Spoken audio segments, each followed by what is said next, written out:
Using polymorphism and inheritance in Unity and C# will allow you to write a lot less code and make your games more effectively. And what do I mean by that? When you have multiple classes that contain the same variables or some methods, so I have some interactable objects, I have a chest and a switch, so for each interactable object I probably want to have some name, description, and some void for interacting with the object. So here inheritance comes in play. We can create a base class, which will be like a parent for both of those classes, and the parent class will be containing all of the information that will be same for all of the interactable objects, so that you no longer need to repeat the same parts of the code in your other scripts for the interactable objects. Let's start by creating the parent class for our interactable objects. I will just call it interactable object.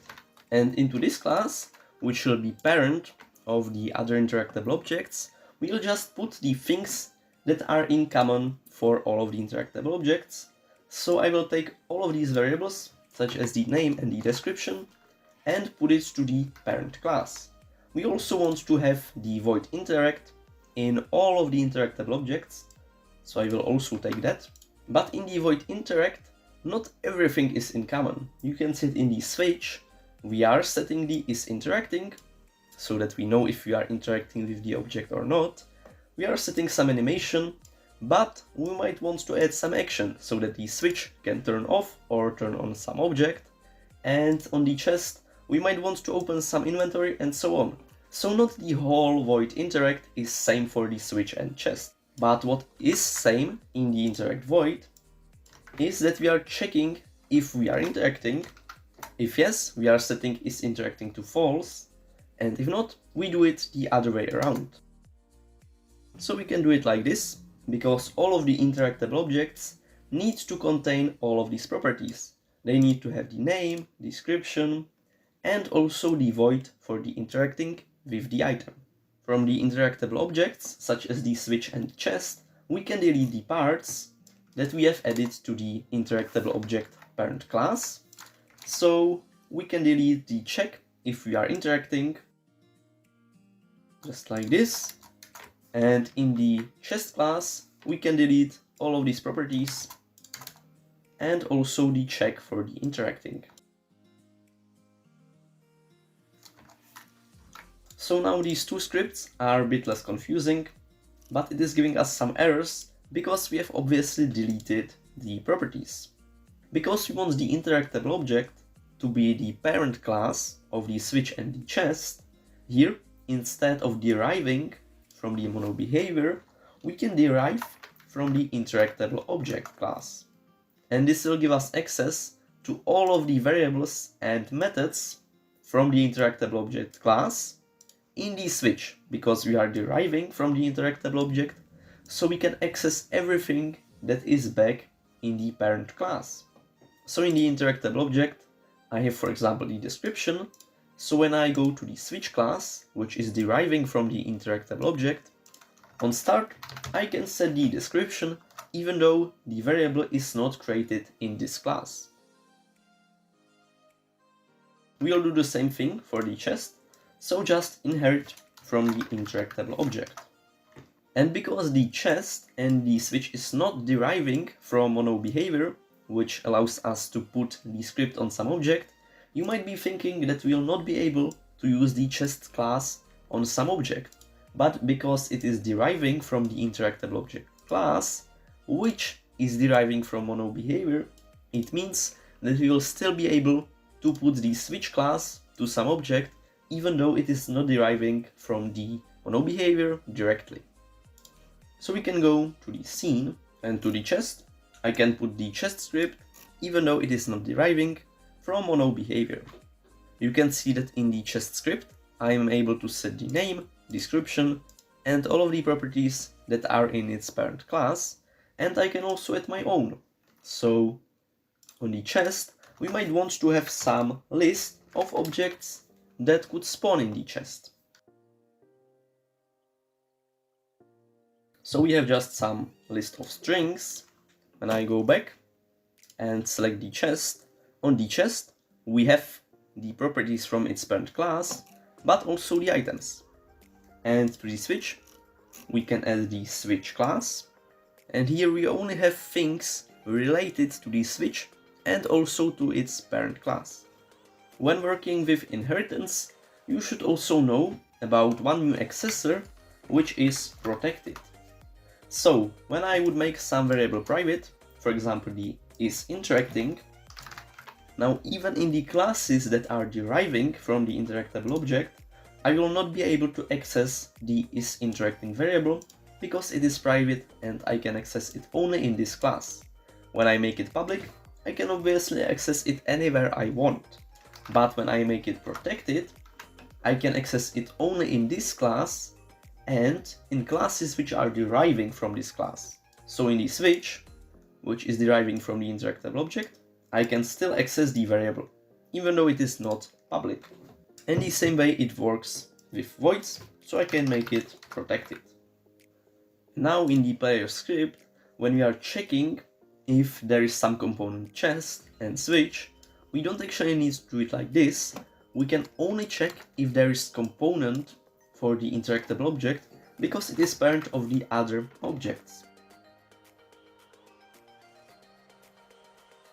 Now when I come to the chest, you can see that I'm able to set the isInteracting bool, but nothing is happening in the chest script.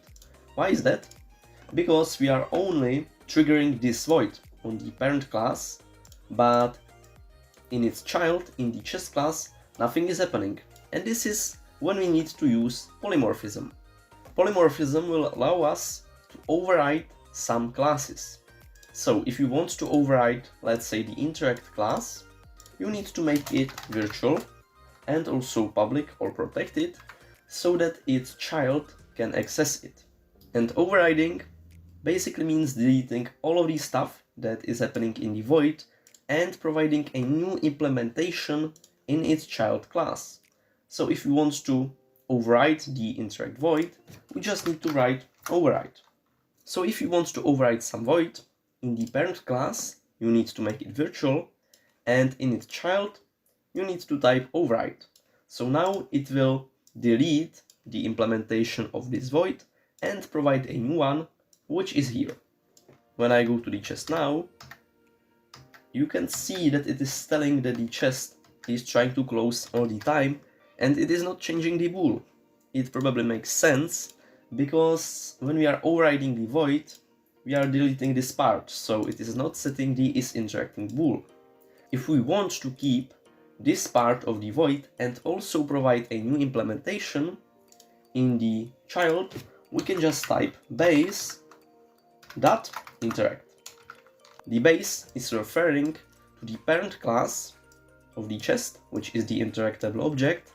So on the interactable object, it will call the void interact, which is this one, and then it will do all of the other stuff that should be happening after.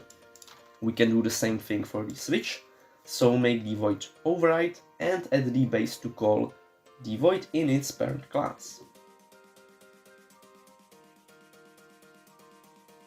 Now when I go to the chest, it's correctly setting the boolean, it is also playing the animation and doing all of the stuff that the chest should be doing.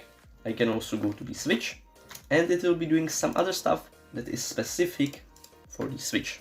So the boolean is still working and the animation is also working. So now I could say that for the chest, I would want to open some inventory, play some sound, maybe spawn some items in the chest, which I would be writing to the override void, which is specific to the chest. And then to the switch, we could, as I said, turn off some object, turn on some object, maybe play some effect, and so on. And I can still obviously set a different name, description, the interact time, and all of these properties for each of the child class of the interactable object. So as you saw, when I go to the scene, select the switch, I can still set its name, description, and all of the properties that are same for all interactable items. And for the chest, I have just added the list of the items. And why did we need to do this? Because instead of 2 scripts, we have 3, which doesn't seem to be very effective. Now let's say that I want to create another interactable object, which will be some NPC. I could just create new class. I could derive it from the interactable objects. And now, because it is deriving from the class, I don't need to care about all of these properties and about this void. I can just provide my own implementation for the NPC. So I could add maybe some text that the NPC will say when I try to interact with it, and I could override the void interact. We could open some UI and so on. The cases for using polymorphism and inheritance are almost unlimited, so you really should use it, because you can see it will save you some code and make it more readable. There is few more things that I should mention, is that you can make the classes sealed, which will make it that no classes can inherit from it. So if I make the interactable object sealed class and go to the chest, you can see that it is giving us error because we can't inherit from this class. We can also make the classes abstract, which will make it that we can't instantiate this class on its own or put it to some object. So here, if I would want to put the interactable object script, you can see that it is not working because it is abstract class. Also, in the parent class, if you have some void that you need the child to provide some implementation for, you can also make it abstract. When making the abstract void, you also need to make sure that the class containing it is also abstract. You can also notice that we are not providing any implementation for this void because it is abstract. When I go to the child class, it is giving us error because it is not implementing the void that is abstract. Now, as I have implemented the abstract void and made it override, we are not getting any errors. So here you can see why you should be using the inheritance and polymorphism, because it will save you a lot of code, make debugging easier, and also make the game more expandable. It can be used when making different types of enemies, weapons, interactable objects, and so on. If you like this topic, I would also suggest you to take a look at interfaces. I hope that this video was useful. If you have any questions, drop them down to the comments. Don't forget to like, subscribe, and I will see you in next videos. Bye! Thanks for watching this video till the end.